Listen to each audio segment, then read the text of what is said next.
This is 2018 European Girls Math Olympiad EGMO problem number 3. It is a combo problem, and here is a view of this problem. We have n contestants of the EGMO, and we name them as C1, C2 all the way up to Cn. After the competition, they queue in front of a restaurant, and two rules will apply to these contestants. First of all, the jury will decide the initial queue, the initial order of the queue, and secondly, each minute, the jury will choose an integer I, in this range obviously, for the following purpose. If contestant Ci has at least I other contestants in front of her, she pays €1 to the jury and moves forward in the queue by exactly I positions. And if contestant Ci has fewer than I other contestants in front of her, the restaurant opens and the process ends. So basically, if we cannot find anybody, for instance, which would satisfy this, then there's no other option, but you have to open the restaurant, obviously. Okay, so then we need to answer the following questions. We want to prove that the process cannot continue indefinitely, and as such, regardless of the jury's choices, even if the jury made all the choices, which will be our task next, even then the jury cannot benefit indefinitely, but they can only maximize their profit, their revenue up to a certain level, because remember that each shuffling is earning €1 for the jury. And secondly, we want to determine for every n, n is the number of contestants, the maximum number of euros that the jury can collect by cunningly choosing the initial order and the sequence of moves. So basically find that upper limit, that maximum amount of money that the jury can extract, and when actually answering part B will automatically also answer part A, because saying that there's a maximum number will automatically prove that the process cannot continue indefinitely.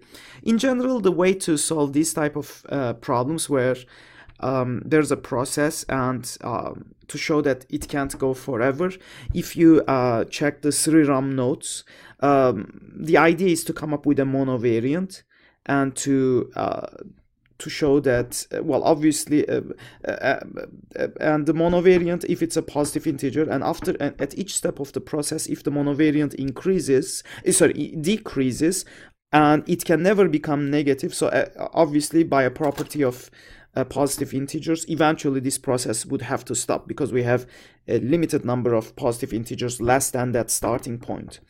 But like I said, because coming up with that number will automatically solve the problem, I'll rather do it that way.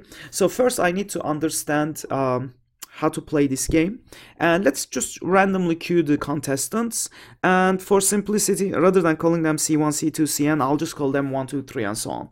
So therefore, let's assume that, for instance, the ordering is this: 1, 3, we have 5 contestants, so n equals 5, and the jury currently orders them. Initial ordering is 1, 3 to say 5, 4. And as I have no information about the game, obviously I need to play it out a little bit to gain some insight. So for instance, can I move the very first contestant? I can't. Why? Because for me to move the first contestant, it has to have at least one other contestant in front of it, which is not the case. I'm assuming that the contestants are lined up from left to right? So therefore, the door of the theater, or whatever it is, that they are the restaurant, this is the door of the restaurant. So there's nobody else lined up in front of 1, so we'll just have to move on. How about 3? We need to have 3 contestants in front of 3 so that we can move 3 forward, but that's not gonna happen either, right? And just these by itself is enough to open the doors of the restaurant, obviously. But like we said, so our goal is to find the maximum number, the maximum revenue that the jury can make. So therefore, we will try to order them as long as we could, so that so that we can gain the maximum benefit out of it, like the jury can maximize their profit. The first number that we can move is the 2 here, right? Because there are indeed 2 contestants in front of it, so we can go ahead and move it 1, 2 spots. So therefore the new ordering becomes 2 moves to the front, 1 and 3 is shifted to the right by 1, and then we have this. So now we can move on. So for instance, if I again use the same strategy of going from left to right, 2 is locked now, it can't move, but 1 can move. Let me go ahead and move 1 because there's 1 contestant in front of it, so we can just move in front of it. So 1, 2, 3, 5, 4. Well, here 1 can't move, there's nobody in front of it. 2 can't move because we need to have at least 2 people in front of it, and there's only 1. 3 can't move because there's only 2. We need to have at least 3. 5 can't move, obviously, for obvious reasons. But 4 can move. There's exactly 4 contestants in front of it. So it can move 1, 2, 3, 4 in front of everybody. So our new ordering is pretty much this. Well, 4 can't move. 1 can move. So we can move 1 to the front. So 1, 4, 2, 3, 5. 1 can't move. 4 can move. 2 can move. So 2, 1, 4, 3, 5. 2 can move, 1 can move, so 1, 2, 4. Well, I'm testing this strategy of always checking from left to right, so basically. So 1 can move, 2 can move, 4 can move, 3 can move. We can move it all the way to the front of the line. This is annoying, but by now you guys can already start seeing that 5 is locked pretty much, because regardless it can't move, right? Because there's only 4 other numbers, and because we need at least 5 other guys to move it, so that gives us a very good observation remark, right? So this is observation 1 that I really need to make. Cn cannot move at all during the whole process, right? So Cn cannot move at all. Okay, let's go back to our game. 3 cannot move, 1 can move. So 1, 3, 2, 4, 5. 1 can't move, 3 can move, 2 can move. It will move by 2. So 2, 1, 3, 4. I'm the jury, right? So I want to keep going on and on in this process as far as I can. And by the way, 4 seems to, like 4 and 5, they are both locked, right? So, and now 3 is also locked because we will never be, because 5 and 4 won't move, 3 won't move either, because they will never jump over him to let him move in the future. So the only guy left is 1. So when we move 1, 1, 2, 3, 4, I claim that whenever we have an ordering like this, 1 through 5, then there's no other option, and the doors of the restaurant has got to be open. Why? Because 1 can't move, there's nobody in front of it. 2 can't move, there's only 1 person. We need at least 2 people to move it, right? By this condition. 3 can't move, there's only 2. 4 can't move, there's only 3 people. We need 4 at least. 5 can't move, there's only 4, and so therefore the restaurant opens. So this is using this strategy of always moving the leftmost guy available will give us how much dollars? 1, 2, 3, 4, 5, 6, 7, 8, 9, 10. It was exactly 10 steps. So the how do you draw the euro? I think euro is like this. So the jury will make 10 euros out of it. Obviously, we need to relate this number to the number 5, right? So because we need to express it in terms of n down the road. But what is the relationship? It's not clear. So now that we have more or less an understanding, if that's okay, let's work out some small cases, and then we can be smarter, and we can think of a smarter way for the initial distribution, and then think of a smarter way to arrange them, obviously. Okay, so let's start. Well, n equals 1 is no move, basically. So the outcome here is 0. Revenue of 1 is 0. What if there are 2 people? When there are 2 people, if we order them as 1, 2, then there's nothing we can do, and then the revenue is 0 again. But if we order 2, 1 instead, so 2, 1, 2, there's nothing. So let me put a line here. So I'm considering 2, 1 now. Of course, 1 can move to the front, so the process will become 1, 2. And in that case, the revenue would be 1 euros. That's pretty good. So far, the revenue is $0 if there's 1 person, but if there's 2 people, we can extract if there's two people, we can extract up to $1. Now, let's have a look at more interesting cases. First, n equals 3, and eventually I want to spend time on n equals 4. So when n is equal to 3, obviously 1, 2, 3 is not a good ordering. Forget about it. There's nothing, the jury won't get any money out of this. How about, for instance, say 2, 1, 3? Well, if 2, 1, 3, 3 is the largest guy, so 3 will never move. So we can get 1, 2, 3, only $1, 1 euros. How about 3, 1, 2? Well, in that case, we can do a few options, I guess. 3 will never move anyways. 2 can move first, and then we can consider what 1 can do. I think if 2 moves first, it would become 2, 3, 1, and then 1 can move. 2, 1, 3, and then 1 can move again. 1, 2, 3. So we can do 1, 2, 3, 3 euros.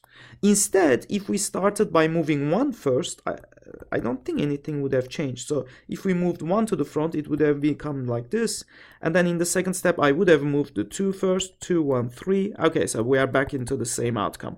So regardless, yeah, we get 3 euros in this case. All right, so 1 euro on this one. So far the winner is 3, 1, 2. We can try 2, 3, 1, but you guys can see that 2, 3, 1 is even worse, right? So it will give us only 2 euros. But eventually, so we need to consider the reverse order, right? So the reverse order would be interesting. So if we do the reverse order, we cannot move 3 or 2. We have to move 1 first. 3, 1, 2, and now I can move, say, either 1 or 2. So suppose that I move 1, 1, 3, 2, and now we can move 2, 2, 1, 3, move 1. Okay, this much, 1, 2, 3, $4, 4 euros. That's pretty decent. Or, well, alternatively, what if I first move I have to move the 1 first, but then what if I move the 2 instead of the 1? So it would have become 2, 3, 1, followed by 2, 1, 3, followed by 1, 2, 3. So again, I can only get 1, 2, 3, 4 euros. So in this situation, we only get 4 euros, and that seems to be the max. We looked at all the available permutations. So 3, 2, 1 is the winner. So the winner in the first case was 2, 1, the reverse permutation, and now 3, 2, 1. Again, the reverse permutation wins. It kind of gives you the idea that probably the main thing to follow is is probably the reverse permutation. Let's go ahead and look at the case n equals 4, because the case n equals 4 is somewhat special, and we will make a second major observation. So far we only have one observation, which is good, but by itself it won't crack open the problem. We need one more, and the case n equals 4 will give us that. So let's have a look at what happens if we start with well, now that we are kind of noticing that there might be special with 4, 3, 2, 1, let's have a look at that situation. So 4, 3, 2, 1. So 4, 3, 2, 1. So 4 can move, 3 can move, 2 can move. I can move 2, and it would become 2, 4, 3, 1. And then 2 can move, 4 can move, 3 can move, 1 can move, 2, 4, 1, 3. Again, well, this time either 1 or 3 can move. Let me just randomly move them. For instance, let's move 3 this time. 3, 2, 4, 1. 3 can move, 2 can move, 4 can move. We had two options earlier, right? So I could have either moved 1 or 3. I decided to go with 3. But you might as well check the case with 1 as well. So here only 1 can move, so it will become 3, 2, 1, 4. 4 is pretty much locked. We know that it can never jump because it's the largest number, and there's no one behind him, so no one will be jumping over him to push him backwards, which will give him an opportunity to jump. So therefore, that's it. So we can really focus on the case 3, 2, 1 now. But we already... Oh yeah, we already did the reverse thing, right? So it was 4 steps. I can quickly rewrite that. So it would become 3, 1, 2. Oops, 3, 1, 2, 4, followed by 1, 3, let's get rid of this arrow.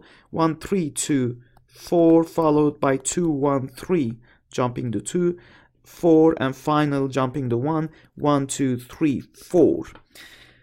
How many steps did it take? 1 2 3 4 5 6 7 8 steps. So we can get so far 8 euros. Let's try something else. 4 3 2 1. I'm considering trying to be greedy, right? So at first I interpreted being greedy as always moving the leftmost guy available. I don't know if that's gonna work. Or we can try this time, we can try the rightmost guy available and see if we can get something from that. Let me yeah, so let's see if we can do the okay, so let's try the 1 this time. 4 3 2. Okay, so check this out. Okay, and so 4 3 1 2, and then I'll move the 2 this time. Let's keep the rightmost one. So far we have 1. The 2 comes out to the front. 4 2 3 1. I'll move the 1 next. Yeah, so let's do it. So 4 2 1 3, and then I want to move I won't be greedy actually. Let me go ahead and move I can be. Okay, let's be greedy. Okay, let's keep moving just the 3 here. 3 4 2 1, and then I'll be moving the 1. So my greediness is always I pick the rightmost one.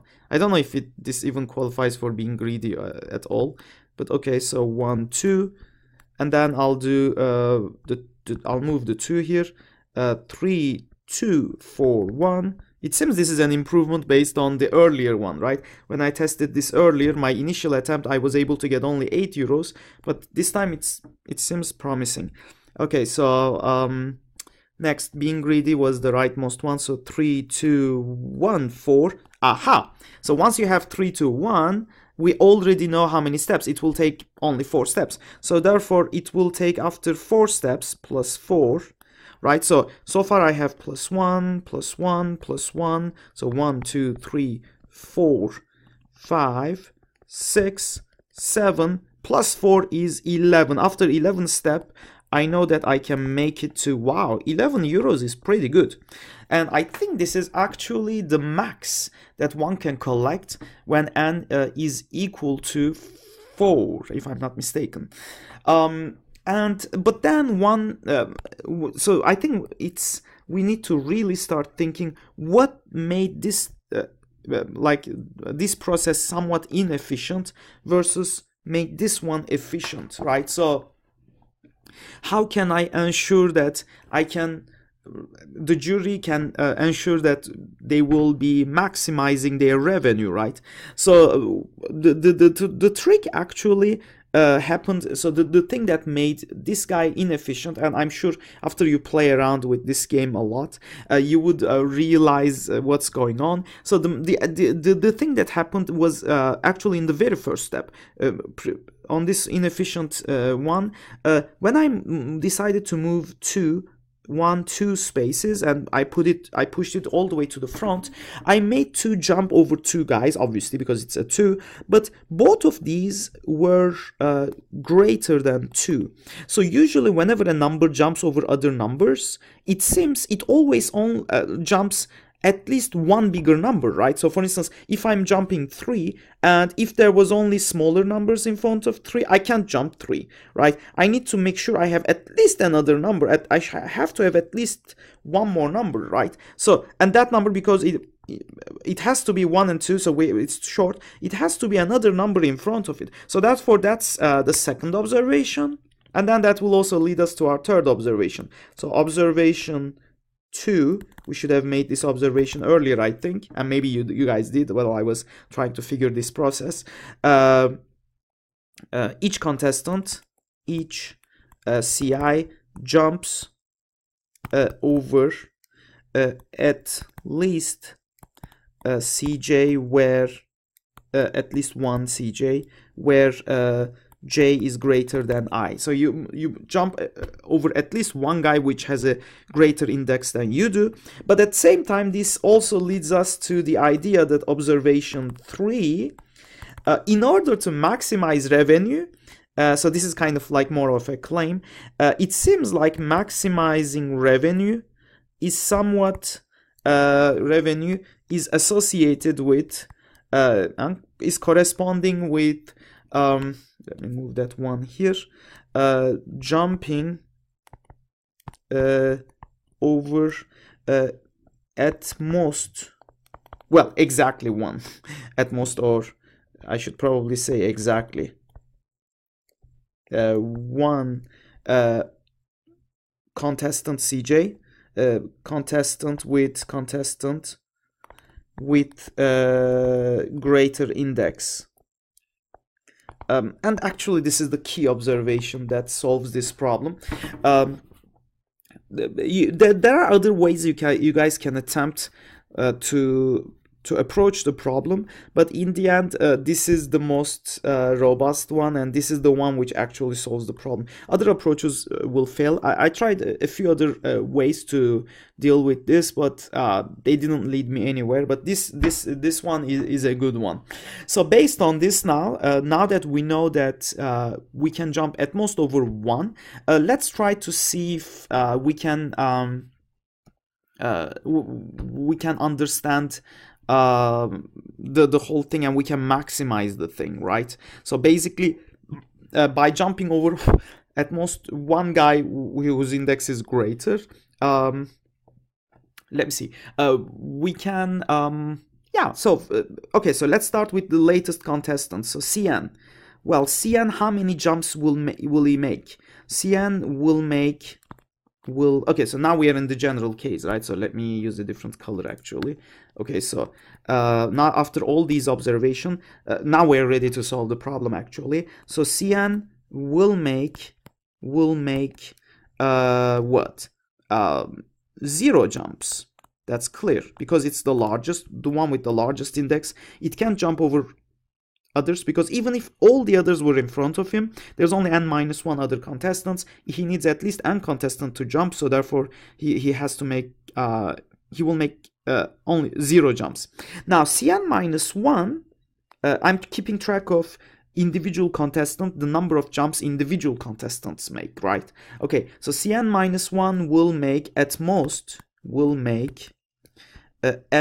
most I say, and the reason I say at most is if the distribution, if the current state is such that all the other contestants are in front of Cn-1, including Cn, it means, because there are in total n contestants, so there are n-1 other contestants. If all of them are in front of him, then in that step we can make Cn-1 jump, and it will make as a result at most one jump, and maybe I should write 1 in with a number. All right, now the critical one, Cn-2 will make okay, so now pause the video if you have to. How many jumps Cn-2 will make at most? Well, I'm assuming that he's making the jumps in an efficient way, so he will make 1 jump above Cn-1, so at least 1 jump he will make above Cn-1, at least he will make another jump above Cn, but then remember Cn-1 has a jump to make, and then Cn-1 can make a jump above him, and then Cn-2 again, in order to catch her or him, he will make 1 more jump. Do you guys see that? So therefore at most 3 jumps. Here I did use this observation 3. I'm not even sure if it's feasible, by the way. So we need to convince ourselves. We need to find a specific procedure that will enable us to make it. But for the time being, I'm assuming that it's possible to jump over just one person. I have to have at least one contestant whose index is higher, and so let's think about it again. So in the first jump I will jump over this guy, in this jump I will jump over this guy, But then in the third one here, which is kind of is again because this guy, he will make a jump, and then I will fall behind this guy one more time. As a result, I need to make one more jump, and so on. So for instance, Cn minus 3, I can try to even be more organized, will make at most, okay, let's keep track of the number of jumps that I make above each contestant separately. So this way I can be very organized. So I will be jumping overall one time over Cn, right? So that's it. Because Cn will never be jumping over me again, and that's it. That's the contribution. Plus Cn minus 1. So how many times can I jump over Cn? Well, I can jump the first time, but then Cn minus 1 will jump over me, and then I can jump one more time. So therefore, in total, Cn minus 1 I jumped. So this one is jumping over Cn. This one is jumping over Cn minus 1. So that's a 1, believe it or not. I used to have an Australian professor, so he used to write the ones like this. So there you go. All right, so what's next? Oh, finally, I need to also jump over this guy, right? Well, how many times? Well, I can jump over him once, but then he will make 3 jumps. What if in all 3 jumps he jumps over me in each time? So I need to catch him up 3 extra times as well. So eventually I will be, so this is the at most I can make this many jumps. Oh, well, actually, let's count it before I write it down. So that would be equal to 1 plus 2 plus 4, and that's 7 jumps. Aha! So now we are pretty confident of the pattern. So we basically found the desired bound, right? So the individual jumps that each contestant can make at most is 2 to the n minus 1, right? So 2 to the 0 minus 1, 2 to the 1 minus 1, 2 to the 2 minus 1, 2 to the 3 minus 1, and so on. So therefore, the maximum number that the jury can make, so therefore, maximum revenue the jury can make is so now jury is organizing everything, right? So in that sense, is well, the jury can't make any money off here, but they can make €1 here, plus 3 more euros here, plus 7 more euros here, and so on. So because we have n contestants, so this is for n, it is 2 to the 0 minus 1. So this one is 2 to the 1 minus 1, and so on. So therefore, the last one would be 2 to the n minus 1 minus 1. Do you guys agree? And in fact, if you add these, I think you should come out with the result, this 2 to the n minus 1. So that's the maximum revenue that the jury can make. All right, so we now have the limit. It can't be more than that. So this kind of solves, well, it solves the first part of the question, because that's it. That's a theoretical maximum, but I'm not sure if this is attainable, by the way. Everything is in theory now. How do I know that I can make the match perfectly so that each time this guy jumps over me, for instance, once, I will be able to capture him again and then jump over him as a kind of revenge and so on. So, okay, so now we need to explicitly write a procedure that works, and that's it for this question, basically. So the procedure will be as follows. And it kind of makes sense.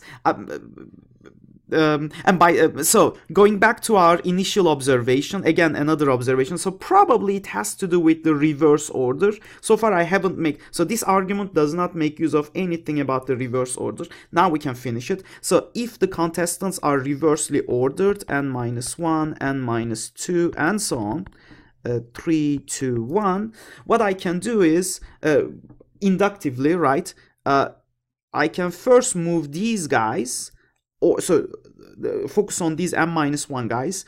It will take me, well, let's call this number x sub n. So if this is the revenue, so I'm claiming that I can attain this. So if this is true, so this whole thing will take us how much? x sub n minus 1 to put them in order. So that many steps. So the number of steps here is x sub n minus 1. Let's write it over here actually. The revenue, how much. So now the order will become like this: n, 1, 2, 3, all the way up to n minus 1, n. And now at this step, I will be jumping 1 over n. So that will take me one step, right? So let me make sure that everyone can see that's what's going on. These didn't change. And then so there's an additional one step here. And then I'll be jumping 2 over these two to put it in front, and so on. 2, 1, n, 3 all the way up to n minus 1 n, and so on. So I'll jump the 3, the n, all of them. So because in total I have n minus 1 people behind n, I think it's clear that it will take me n minus 1 steps, right? So eventually it will look like this. So n will be locked in at what am I doing? So there is no n in the back. The last guy, remember, we are in this one. So all I did is to order these guys. Sorry for that, guys. So now they are ordered. Sorry for that. And now what I did was to jump each of these behind n, right? Okay, good. And as a result, finally, the new ordering will look like this: n minus 1, n minus 2, 3, 2, 1, and then in the end I have an n, because why? All of these guys has jumped over n. But wait, this is again reverse. So it will take me an additional x sub n minus 1 steps to put them in order. 1, 2, n minus 1, and finally n, right? So therefore, in total, how many steps did it take? So x sub n is equal to 2 times x sub n minus 1. Once here, the reverse order, put them in order, right? So 2 times we came upon this thing where n was in the front first, and we put them in order like this. It took us x sub n minus 1 steps, and then we jumped over each of these individuals above the n, so that n is kicked to the back like this. So in total, this took us n minus 1 steps, and eventually one more time this. So in total, 2 times x n minus 1 plus n minus 1. And I claim this is exactly the recursion that defines this thing. And we can just plug it in and see it for ourselves. So all I do is to check 2xn minus 1 plus n minus 1. Starting with this, let's see if we can obtain this guy. So this is equal to, well, okay, equal to 2 times x sub n minus 1 is just this, except that we substitute 2 to the n minus 1 minus n minus 1. So I'm still on this expression. Whoa, sorry. So everything in parentheses, minus 1. So, and then we say we have this guy. Yes. So plus n minus 1, and that's simply equal to 2 to the n minus 2n. Okay, I'm just expanding, plus 1. So there's a plus 1 here and minus 1, so they cancel out actually. So minus 2n plus n minus 1, and that's just 2 to the n minus 1. Yes, exactly what we wanted to show, xn. So this process basically defines the closed form is defined by this guy, and that's well, with the initial condition, I should have said, with the initial condition that if you have only one guy, there's no ordering, because we looked at all the initial conditions, right? So where was it? When n is equal to 1. So I initially named it as r1. So here down there I called it x. Sorry for that. So this is the x1, if you will, this is the x2, and so on. So this is the revenue function I was talking about, and that's it. That solves the problem. Hope you enjoyed it, and looking forward to see you guys in our next lecture.